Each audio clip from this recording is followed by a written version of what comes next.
So we're now streaming on YouTube, and you can go and get into your game and do whatever you want. There's some useful information down here like the drop frames and your current speeds as well.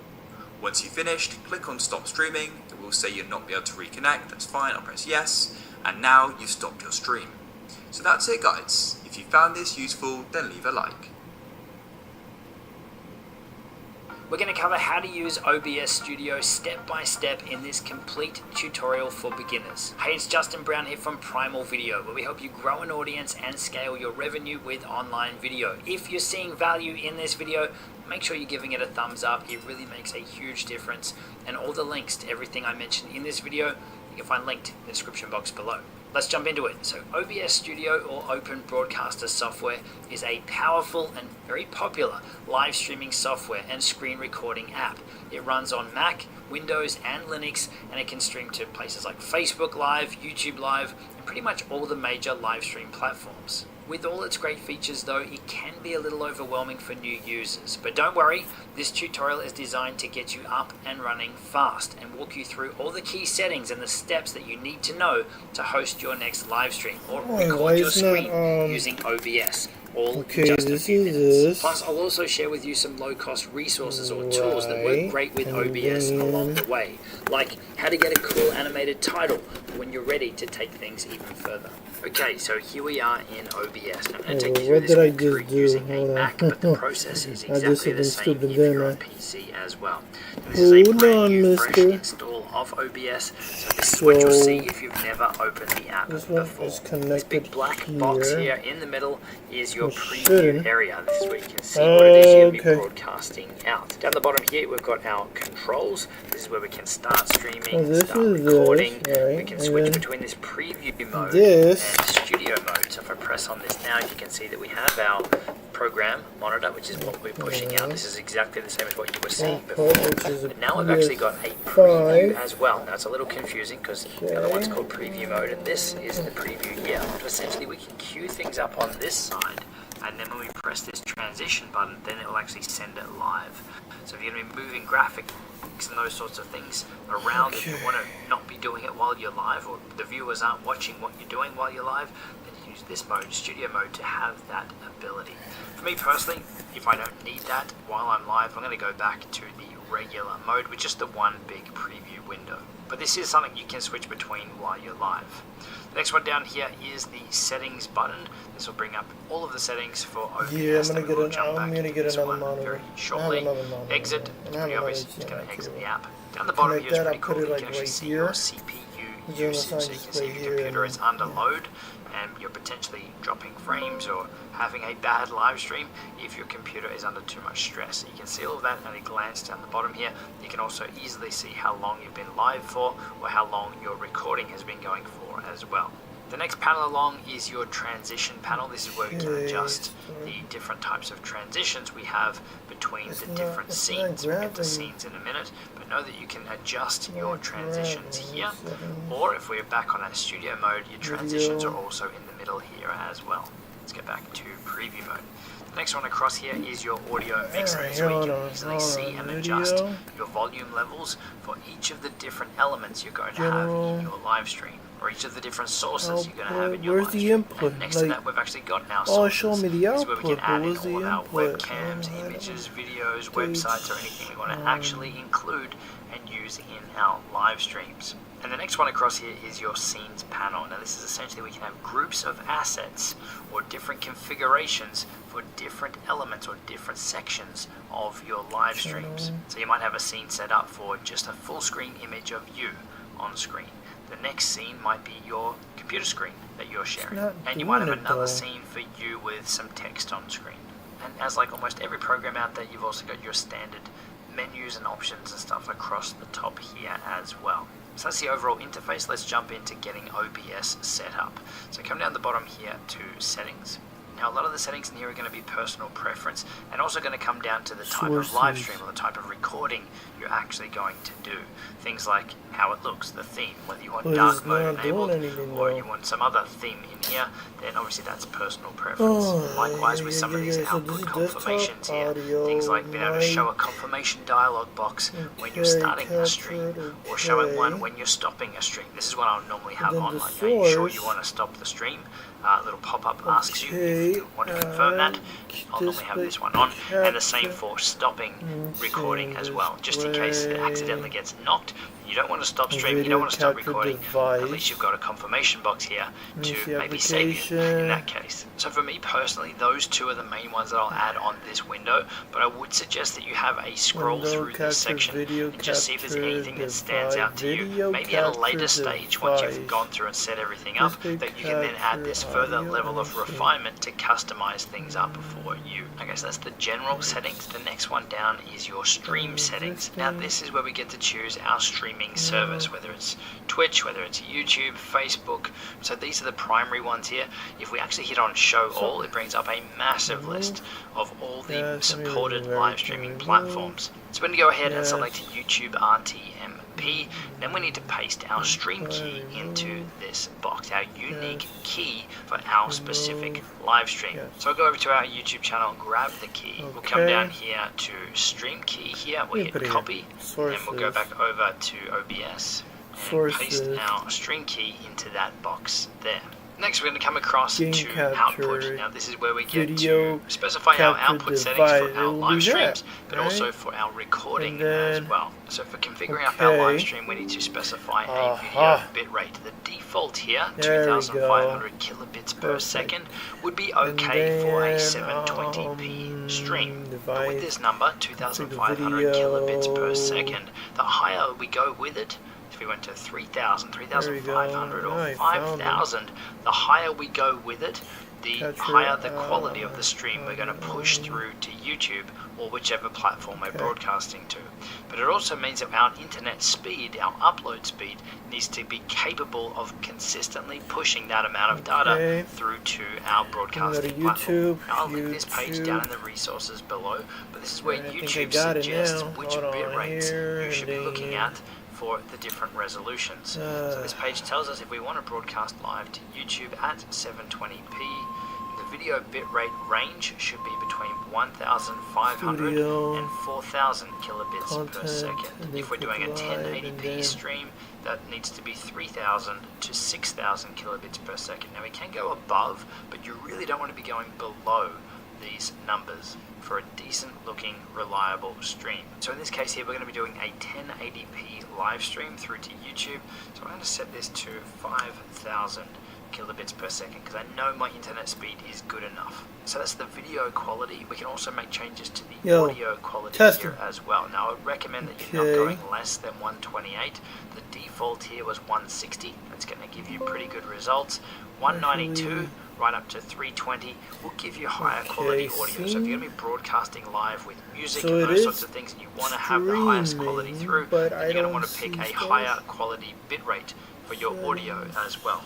Personally, I think anything from 160 to 256 is going to give you great results. But if you're only just speaking in your live stream, then you'll be able to get away with 160. So those are your live streaming settings. If you do want to also be recording or you just want to use OBS for recording, then that's where your settings down here. You can key all of those in. The main ones being your recording format. You can see the default here is MKV. You might want to switch it to an MP4 or an MOV file. And you'll also want to adjust your recording quality. So in a lot of cases you want to actually record a higher quality video than the one that you're streaming out, so higher than 5,000 kilobits per second in this case. So we can choose a high quality medium file size or one of the other options in here as well. Now this next area here, audio, is where obviously we get to dive into some audio settings. Now there's really only a couple in here that you need to look at. The rest are going to be fine by default. So the first one is your channels. Most people want to have this set to stereo unless you specifically need to be broadcasting in mono or surround sound, 2.1, 5.1 surround sound. So for most people, you're going to want to leave this at stereo for most live streams or most recorded videos. But the one that you really want to check in here is your primary audio source, which is your mic auxiliary audio, not audio audio 2, 3 or 4 to the first one here. And you want to change this from default to your actual microphone that you've got connected to your computer, or to your camera, which is connected to your computer. So in this case, I'm going to set it to the Camlink 4K because the microphone I'm using is going to be directly connected to my Camlink, which is connected to my Panasonic GH4. So for audio, I want it coming through the Camlink. Now, even if the default setting here of default is using your correct microphone because of your system settings, I would still strongly recommend that you're manually setting this to your actual microphone just so that you don't have any issues down the track. But this next one down here, video, this is where we get to specify all of our video related settings for the quality, for the frame rate of the live stream that we're going to be creating, both here in OBS and also to whatever we're going to be pushing out to YouTube in this case, or even to be recorded. The two of them don't actually need to be the same. So you could actually be working from a higher resolution project in OBS, but broadcasting out to YouTube or recording a video file in a lower scaled resolution. And that's what we get to specify in here. So the default here is that our base canvas resolution, our OBS resolution, is at 1920 by 1080, which is 1080p. Yeah, we need but another the default monitor. is saying that we're going to be broadcasting our output is 720p, 1280 by 720. So I'm going to hit this little drop down arrow and I'm going to switch this to 1920 by 1080. Now you do have the ability in here to pick other resolutions, or you can actually just type in a custom resolution as well. So you see that there's nothing that goes above 1920 by 1080.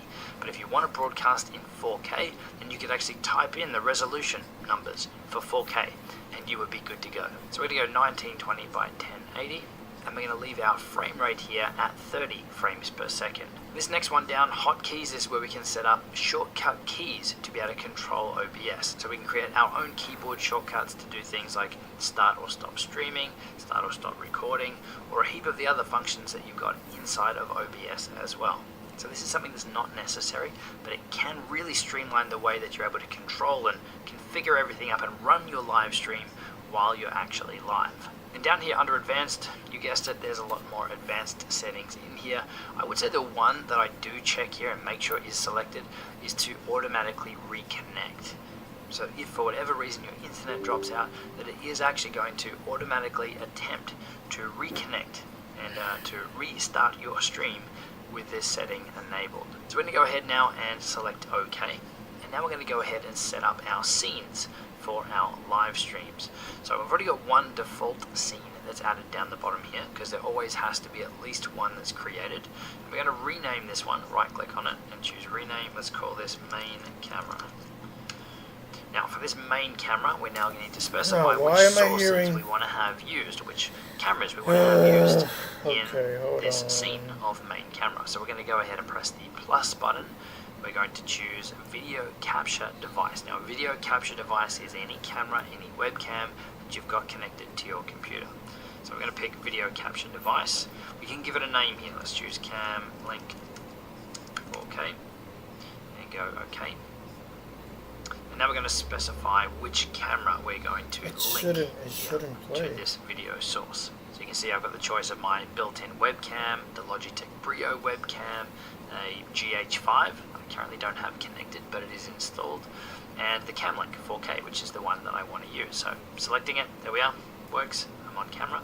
But you can see just by selecting one of the other ones that they're going to show up there as well. Over here now. So for this primary camera, or main camera, we want this one as the Camlink 4K.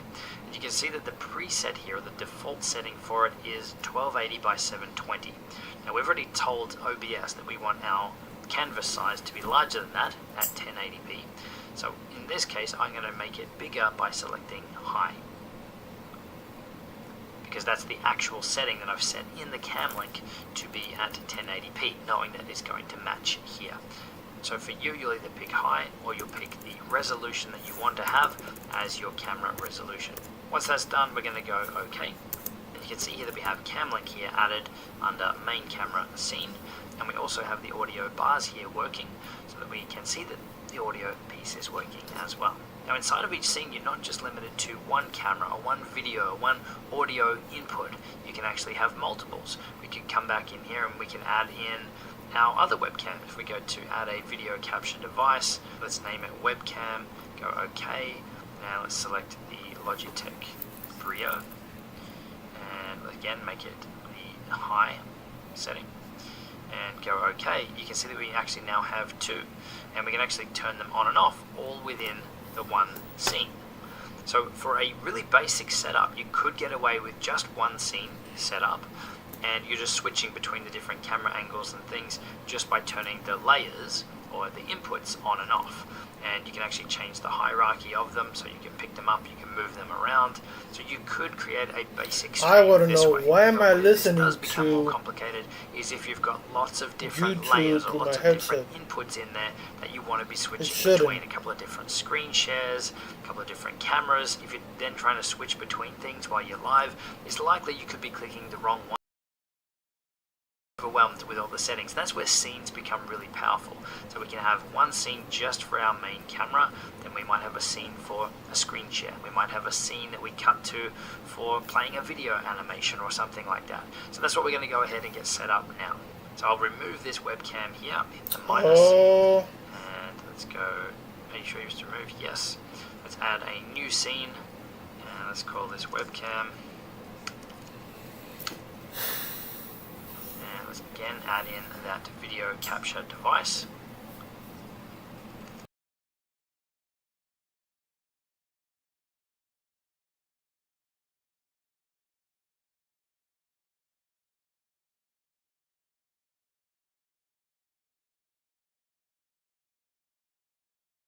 Cam as well. And with all of these inputs, we can dive in and we can customize them up as well. These video sources, we can just select on the screen and pick them up and move if we want to make them bigger or smaller. So you can actually dial these things in as well, and I'll show you more about that very soon. Let's get this back to the correct size.